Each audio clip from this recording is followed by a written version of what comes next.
para pemirsa dan sahabat beriman dimanapun berada. Semoga kita selalu dalam lindungan Allah Subhanahu wa Ta'ala. Amin ya Rabbal Alamin. Di video kali ini kita akan ngaji lagi bersama guru kita semua, Pak Ustadz Danu. Assalamualaikum Pak Ustadz. Waalaikumsalam warahmatullahi wabarakatuh. Amin ya Rabbal. Assalamualaikum Bang Ji. Waalaikumsalam Pak Tun. Ketemu lagi kita nih. Alhamdulillah ya. Sahabat beriman, kali ini kita akan membahas satu fenomena yang terjadi di luar negeri. Kota Los Angeles, California itu mengalami kebakaran yang cukup hebat sekali. Karena setahun yang lalu, hampir setahun, kota itu tidak ada hujan sehingga pada kering rerumputan di sana, disapu angin terbakar. Ini kan agak aneh ya sebenarnya. Ada angin kering, kok jadi ada api gitu. Secara kemanusiaan itu cukup memprihatinkan ya, karena banyak sekali bangunan-bangunan yang hancur di situ, hampir 12.000 sekian bangunan hancur.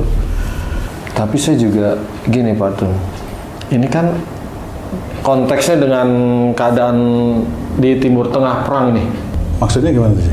Antara Israel dengan Palestina. Kan yang dukung Amerika nih. Yang dukung Israel nih. Presiden terpilihnya nih, Donald Trump, kan sehari sebelum kebakaran itu bicara tuh. Saya akan jadikan Gaza neraka. Emang dia Kayak udah pernah lihat neraka dia. bukan, emang dia God itu. Nah, sehari kemudian terjadi neraka. Apa ada hubungan seperti itu kan? Kita akan tanya guru kita, Pak Ustadz, hikmah apa sih sebenarnya yang terjadi di balik malapetaka yang cukup dahsyat secara kemanusiaan? Kita kan juga memprihatinkan, Pak Ustadz. Kira-kira hikmah apa yang bisa kita petik ya untuk memperkuat keimanan kita kepada Allah, Pak Ustadz? Ya. Bismillahirrahmanirrahim. Assalamualaikum warahmatullahi wabarakatuh. Waalaikumsalam warahmatullahi wabarakatuh. Amin ya rabbal alamin. Jadi memang kita prihatin dari kondisi yang seperti itu. Prihatinnya ya karena kita makhluk Allah ya. Betul. Apa yang terjadi, kita menukil dari salah satu ayat, "Wa ma asabakum min musibatin fa bima kasabat aydikum." Apa saja musibah yang kau terima disebabkan dari buah tanganmu sendiri. Nah, begitulah cara Allah untuk mengingatkan semua makhluknya, khususnya namanya manusia, karena ayat Quran itu dipergunakan untuk manusia, baik manusia itu yang Islam maupun manusia itu yang belum Islam. Semua musibah itu disebabkan dari buah tangannya mereka sendiri. Jadi apa yang dikerjakan? Jadi bagi kita orang Islam ya jangan main-main. Kalau ada musibah menimpa kita, terus bukan salah saya, bukan dosa saya, ya berarti dia menolak ayat tersebut. Jadi orang Islam yang menolak ayat tersebut ya dianggap oleh Allah Ta'ala kafir terhadap ayat itu. Jadi kita tidak boleh. Nah, bagi orang-orang yang non Muslim ya karena non Muslim ya dia nggak tahu aja, kayak umpamanya yang diceritain oleh Haji J tadi, Donald Trump mau membakar, itu ya mulutnya mereka, kan gitu ya. Dia merasa dia itu jadi presiden terpilih, ya seperti itulah arogansi manusia ya. Nah, sebenarnya adakah itu hubungannya, korelasinya dengan terbakarnya Los Angeles? Ya insya Allah bisa aja, karena memang hampir kebanyakan orang-orang top Amerika, orang top loh ya ini ya, termasuk artis-artis itu kan banyak mendukung Israel. Mendukung Israel itu kan seperti membiarkannya Israel itu membombardir Palestina. Ya gimana rasanya mereka saudara-saudara kita itu yang kehilangan rumah, kehilangan saudara, tapi karena mereka mendukung Israel happy aja. Nah kemudian Donald Trump itu sendiri juga akan menjadikan neraka. Nah dia itu bisa ngomong neraka, dia sendiri juga nggak tahu isinya neraka, kecuali besok kalau dia udah mati ya, dia akan sadar bahwa sebenarnya dia masuk neraka. Sekarang ya enggak, karena uangnya berkuasa kan gitu ya, dan dia jadi presiden terpilih, jadi ya sementara ini di dunia aman-aman aja lah dia ya. Tapi tetap nanti akan berlaku hukum Allah, tetap ya. Dia mau non-muslim, itu akan berlaku hukum Allah. Tetap Allah ya, hukum Allah ya. Nah, kenapa itu bisa berhubungan? Saya akan menceritakan tidak ada hubungannya dengan Los Angeles yang terbakar, tapi berhubungan dengan apa yang sering saya hadapi. Saya pernah menghadapi beberapa orang, ini saya ceritakan. Insya Allah seseorang itu suami istri, dia pengen punya momongan, punya anak. Pada saat saya lihat si istri, saya lihat si suami, ini kelihatan di mata saya, ini orang-orang baik, orang yang ibadahnya tertata rapi. Masih muda? Kalau muda sekali enggak, berumur lah sekitar 40-an. 40-an. Nah, di titik itu saya amati, ini kayaknya orang-orang ini ibadahnya bagus. Dia menjaga untuk tidak ujub, riya, bangga, sombong, dia jaga. Saya tanya, Mbak, kata dokter ada masalah nggak di peranaan? Nggak ada, Ustaz. Benar? Insya Allah benar. Saya tanya sama suaminya, Mas ada masalah di spermanya? Alhamdulillah nggak ada, Ustaz. Nah, dua orang yang saya lihat, saya amati baik, dan saya dites dengan dokter ginekolog ya kalau nggak salah ya. Ginekologi ya. Ginekolog itu normal semuanya, berarti nggak ada masalah. Tapi kenapa Allah belum mengizinkan ini punya anak? Padahal udah lebih dari 10 tahun dia nggak punya anak. Menurut saya ada sesuatu yang tetap tidak beres. Kalau dari laki-lakinya insya Allah relatif enggak, tapi kalau dari istri biasanya ini karena sperma tidak diterima oleh rahimnya. Nah, saya tanya, Mbak, Bapak bagaimana? Bapak udah meninggal sejak saya kecil. Kemudian Ibu masih. Kemudian bagaimana ceritanya sehari-hari Mbak hingga sampai saat ini di sini gitu. Akhirnya dia cerita, saya itu dengan ibu saya begini, Ustadz, karena kami dari keluarga dulunya dari keluarga yang tidak mampu sehingga saya harus bekerja. Oke, ketemu. Kemudian saya menanggung keluarga saudara-saudara saya. Oke, saya paham sekarang. Nah, di titik ini saya stop, saya tanya, Mbak, dulu waktu tahu Mbak seperti itu, ada nggak pembicaraan Mbak terhadap teman atau keinginan atau keyakinan Mbak untuk diri sendiri? Bilangnya tetap kepada Allah, karena itu kata-kata itu adalah menjadi doa. Bilangnya seperti ini, saya ingin membahagiakan ibu saya dan saudara-saudara saya, walaupun saya tidak bahagia atau kurang bahagia. Apakah Mbak seperti itu dulu? Nangis dia. Dia bilang, betul Ustaz, benar seperti itu.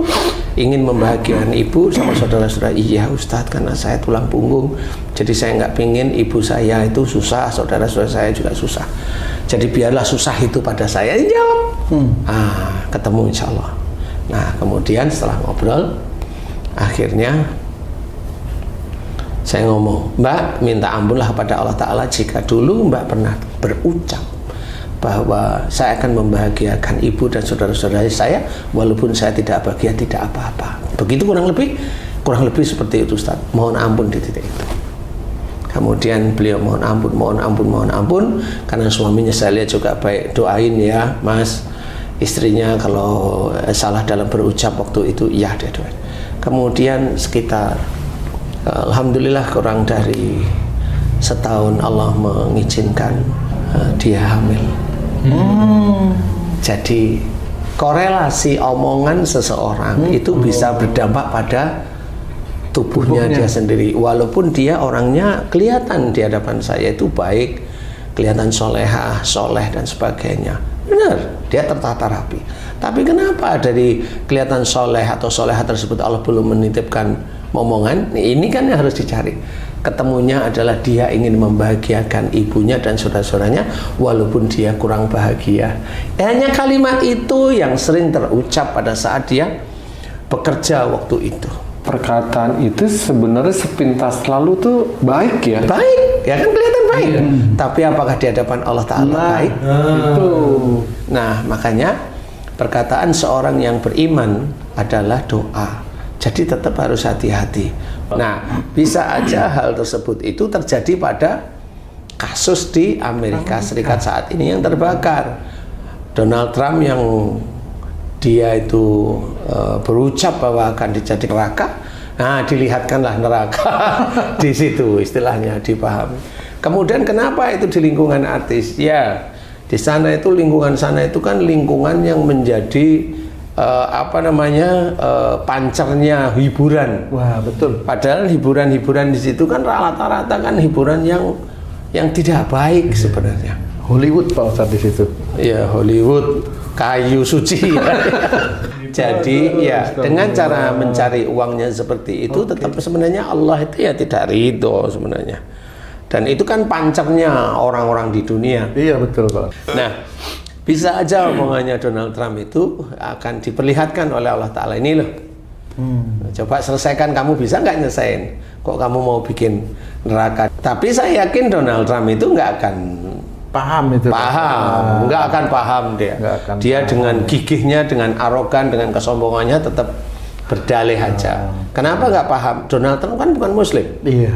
Lawang yang Islam aja dikasih tahu, nih kamu itu kena musibah karena dosa-dosamu, nggak nerima kok. Bener. Apalagi suruh tobat, nggak mau. Dia malah pilih kalau kalau sakit baca ini lah. Enggak. Sakit itu karena dosa, karena akhlak yang tidak baik, karena perbuatan tidak baiknya. Allah sudah menceritakan. Tapi orang Islam sendiri juga banyak yang tidak percaya. Nah, di titik itulah orang-orang Islam yang tidak percaya bahwa musibah itu dari dosanya, dianggap oleh Allah Ta'ala kafir. Kalau saya ya santai aja, kamu juga manusia normal aja, nggak mau ngakuin. Ini yang orang Islam, apalagi Donald Trump yang belum Islam atau tidak Islam sama sekali dan benci sekali dia dengan Islam, yang nggak mau ngakuin. Orang Islam aja nggak mau gitu. Jarang ada yang mau gitu loh istilahnya. Jadi kita harus pahami bahwa itu salah satu cara Allah aja. Bang, kita sendiri istilahnya dalam harta kita ciptakan wa fi amwalihim haqqul lisaili wal mahrum. Jadi di antara harta-harta kita itu ada milik orang yang meminta sama yang tidak meminta. Saudara kita Palestina itu memang sengsara. Sebagian dari diri kita bisa memberikan kepada saudara kita yang di sana. Nah, ini enggak, ini malah jengkel, benci sekali mereka. Dan para artis banyak yang benci dengan orang Palestina, banyak yang membela Israel gitu. Israel itu kacau itu orang satu ini. Nah, saya tidak menghujat, tapi ya memang kelakuannya begitu ya. Mudah-mudahan salah satu turunan dari Israel itu tidak seperti itulah. Amin. Ya. Salah satu loh ya, bukan banyak loh ya. Bukan salah satu, satu-satunya. Tidak seperti itu. Tapi unsur api, terus kemudian air di situ kering, tidak bisa memadamkan. Itu apa di balik itu sebenarnya Pak Ustaz? Lah, kok nggak usah mikir masalah Allah yang bisa dengan kun itu aja bisa. Ya. Yang kamu sering lihat itu di YouTube orang Indonesia, itu tangan itu bisa ngeluarin api kok, bisa membakar semak-semak. Lah kok Allah itu mereka itu gunain jin untuk membakar semak-semak. Lah kok Allah itu lo kamu tanyain, Allah itu mau apa? Itu mukamu ditaruh di perut aja bisa. Tidak di perut. Lah itu kan jin yang bisa membakar sesuatu. Itu yang di YouTube Indonesia itu loh. Benar. Itu kan jin semua sebenarnya. Tapi kenapa bisa? Lah ya memang itu kan kuasa Allah aja. Mereka para jin itu memang punya kekuatan, api ada, air ada, kan gitu ya. Benar. Kemudian punya kekuatan orang itu diisi-isi agar suka dengan lawan jenisnya, kan gitu. Ada punya kekuatan ngisi-ngisi orang seneng dengan judi online, kan ya. Seneng sekali dengan pinjaman online, kan begitu. Nah, sama sebenarnya. Jadi api yang muncul di sana itu haknya Allah aja. Bisa aja sebenarnya, bisa aja ada jin api itu dipindah aja dijual taruh situ kan kebakar sudah. Ya, Pak Ustadz, gitu ya bisa ya Pak Ustadz. Lah kan bisa aja. Lah yang di YouTube aja banyak kok seperti itu. Tapi kan korban jiwanya sedikit tuh Pak Ustadz, cuma 20 orang. Emang kamu minta berapa? Cuman 20 orang yang meninggal itu, yang hilang puluhan lah, 16-an gitu. Padahal yang hancur kan hampir 12.000 bangunan Pak Ustadz. Begitu itu kan sebenarnya kalau nanti orang-orang yang begitu itu mati semua, nanti dia nggak bisa ngerasain sedih. Itu iya, si James Wood itu Iya. Nyesel, nangis dia, hartanya kebakar. Padahal dia itu sangat benci dengan orang Palestina, kan? Iya, James Wood itu. Berarti Allah masih sayang itu Pak Ustaz? Bukan. Oh, enggak ya? Biar dia itu berpikir gimana coba. Akhirnya kan dia di TV itu kan nangis. Harta saya habis, ini gimana saya cari uang. Ya begitulah. Nah, dia begitu. Padahal dia itu omongannya tidak baiklah dengan orang Palestina. Seperti itu. Jamie Lee Curtis sama seperti itu. Jadi dia itu mendukung Israel, tidak suka dengan orang Palestina. Akhirnya nangis juga dia. Kehilangan uang nangis. Biarin dia hatinya itu disentuh oleh Allah Ta'ala melalui rumahnya yang habis kebakaran. Dan kenapa ini ke banyak artis? Ya memang begitu cara dia nyari uangnya. Seks bebas, pesta minuman keras dan sebagainya. Ya memang waktunya sudah masuk timbangannya, masuk nisabnya, ya sudah diberikanlah musibah tersebut dari Allah Ta'ala agar mereka berpikir, kan seperti itu ya. Jadi nggak semuanya dihabisin lah. Kalau dihabisin kan nggak ada yang mau mikir ya. Akhirnya kan nanti kalau orang yang hartanya habis itu kan nangis, janganlah kamu mengejek orang-orang yang sengsara, loh. Kan bisa dia ngomong seperti itu kalau dia sadar. Dan kebakaran di sana sama di sini beda, Ustaz. Kalau di sana yang kebakarnya yang diperlihatkan, kalau di sini diperlihatkan pengungsinya. Di sana saya lihat nggak ada pengungsi. Kan itu sudah lari sejak awal sih. Ya, sudah lari dulu. Jadi mau gimana ceritanya? Sebenarnya itu sudah sejak awal sudah diperingatkan sehingga mereka lari semua. Nah, pada saat ada film atau ada rekamannya itu kan sudah nggak ada, rumahnya kan sudah semua tinggal apa namanya ini, tinggal puing yang hanya 1 meter atau sama rata dan sebagainya, itu kan hanya seperti itu. Orangnya yang enggak lah. Dan itu menurut keterangan ada orang Indonesia yang kerja Pak Ustadz di sana, di Damkar sana, beberapa bulan yang lalu itu pihak asuransi itu tidak mau mengeluarkan klaim untuk rumah kebakaran Pak Ustadz. Beberapa bulan yang lalu. Diprediksi bakalan kebakaran. Seolah-olah sudah tahu karena kan ini keringnya sudah setahun itu. Dan di sana itu sering terjadi kebakaran Pak Ustadz, tapi kecil-kecil gitu, dikit-dikit lah. Ini yang paling dahsyat ini. Sehingga mereka yang kebakar itu tidak dapat klaim asuransi. Itu karena itu ya salah satu hal yang disiapkan oleh Allah Ta'ala agar orang yang itu stres nantinya. Sama seperti di sini dia mau pencalonan DPRD mamanya, sudah ngeluarin uang nggak taunya nggak jadi, sama aja sebenarnya. Akhirnya dia nengkleng kan gitu ya. Apa ini juga ada hubungan dengan akhir zaman ini Pak Ustadz? Kebakaran. Ya sebenarnya pada saat Rasulullah itu ada, itu sudah akhir zaman. Ya zamannya Rasulullah itu zamannya akhir. Iya. Mau nunggu berapa ratus tahun lagi. Intinya yang harus kita pelajari adalah satu, kita sebagai seorang Islam yang belajar beriman kepada Allah Ta'ala, belajar bertakwa, belajar taat pada perintah-perintah Allah, belajar mengerjakan sunnah-sunnah Rasulullah, harus belajar untuk menjaga lisan. Jangan bersumpah untuk mencelakai orang lain. Kalau berbalik, iya pasti berbalik, pasti berbalik. Nah, makanya teman-teman juga yang hobinya itu nyalain di YouTube, nyalain saudara-saudara sendiri itu ngapain kan gitu ya? Nggak usah sebenarnya. Kalau itu nyalain akhirnya kan berbuntut panjang. Iya, kamu nanti yang akan menanggung akibatnya. Bukan di dunia, belum tentu di dunia, tapi akhirat jelas pasti. Merasa benar, merasa hebat, merasa pintar, nggak usah. Tetap hukum Allah itu akan berjalan tanpa ada pengadilan dari manusia. Itu hukum Allah. Makanya kita harus belajar untuk menjadi lebih baik. Kalau ada orang atau teman atau saudara yang menderita, ya kita bantulah, kan seperti itu. Itu cara-cara Islami, bantulah. Dan juga tidak menutup kemungkinan banyak juga, ya saya bilang tidak banyak ya, intinya ada juga orang-orang Amerika yang care dengan Palestina itu. Ada juga banyak sebenarnya yang care, tapi ini bagian yang mereka yang tidak istilahnya care. Itu orang yang dilihat banyak orang tetapi tidak care dengan Palestina, atau malah mendukung yang Israel yang membabi buta yang Zionis itu. Katanya itu Iya, kaum Zionis itu. Jadi ya nanti memang itu bisa aja itu berhubungan, tetapi hikmahnya untuk kita belajar untuk tidak asal bicara. Jadi harus benar-benar difahami, tidak boleh kita itu asal bicara kayak Muhammad Donald Trump, biarlah itu mulutnya dia, biarkan. Dia sendiri juga nanti insya Allah nggak akan ketemu sama dia di akhirat kan gitu.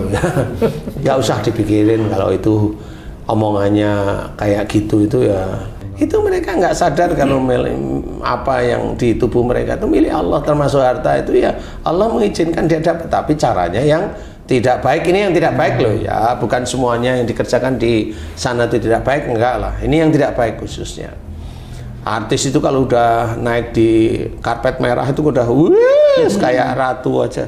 Hikmahnya insya Allah seperti itu. Jadi kita belajar, jangan kita melakukan arogansi, ya, kata-kata yang menyakitkan umat manusia saudara kita. Coba kita pergunakan kalimat-kalimat yang diminta oleh Allah Ta'ala, lintalahum, lemah lembutlah kamu kepada mereka. Jadi berkatalah dengan kata-kata yang baik.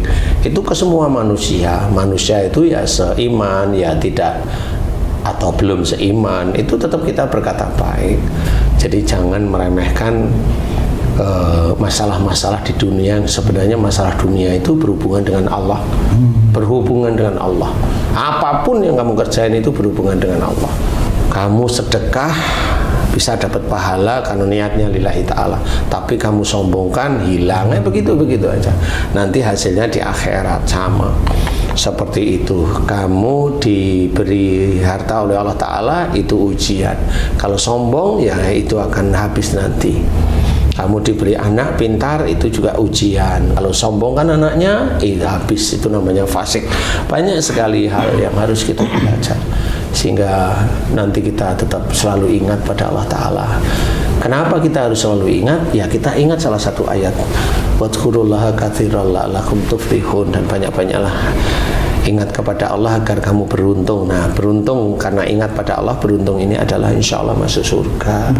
Jadi makanya banyak ingat, ngomong dipikirkan, dengerin, ada yang nggak cocok nggak usah marah, ada yang memfitnah senyum-senyum aja, kemudian ada yang membuli kita, santai aja, Allah itu akan bersama kita.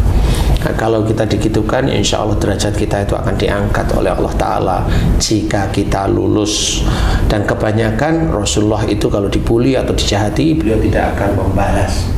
Yang harus kita lakukan sama seperti Rasulullah, kalau kita dibully di ini, dia nggak usah dibalas. Kenapa kamu nggak balas? Saya mengikuti ajaran Rasulullah yang memang tidak membalas dengan keburukan. Saya akan membalas dengan kebaikan. Bagaimana cara membalas kebaikan? Ya Allah, mohon padamu ampuni dosa mereka dan selamatkan mereka. Amin, selesai. Malah mendoakan. Iya, itulah ciri Rasulullah, kan gitu ya. Jadi jangan menghujat saudara-saudara kita, nggak perlu, biasa aja. Kalau ada saudara kita salah, ya nggak usah kita salah-salahkan, kita bimbing, kita semangati agar saudara kita itu mengenal Allah lebih bagus, lebih dekat, sehingga dia itu kuat akidahnya, kuat imannya, tidak tergerus oleh kesyirikan, oleh kemusyrikan yang saat ini sudah sangat banyak sekali ada di sekitar kita. Mudah-mudahan panasnya Los Angeles ini bisa menjadikan hikmah bagi kita agar kita tetap sujud pada Allah Ta'ala. Mengecek, tidak perlu mengecek orang-orang yang salah, biarin aja, itu haknya Allah aja. Tetap kita pegang bahwa wa ma asabakum min musibatin fa bima kasabat aydikum. Apa saja musibah yang mereka terima ya disebabkan dari buah tangan mereka sendiri. Tidak usah mengecek, kita hanya merangkan dan kita untuk belajar, jangan belajar yang buruk. Insya Allah seperti itu. Mudah-mudahan manfaat. Wallahu a'lam. Alhamdulillah, terima kasih banyak Pak Ustadz penjelasannya. Sahabat beriman, mudah-mudahan tayangan ini bisa bermanfaat untuk kita semua, untuk menguatkan keimanan kita kepada Allah Subhanahu wa Ta'ala. Amin ya rabbal alamin. Sampai jumpa di video kami yang lain. Wassalamualaikum warahmatullahi wabarakatuh. Waalaikumsalam warahmatullahi wabarakatuh. Alhamdulillah.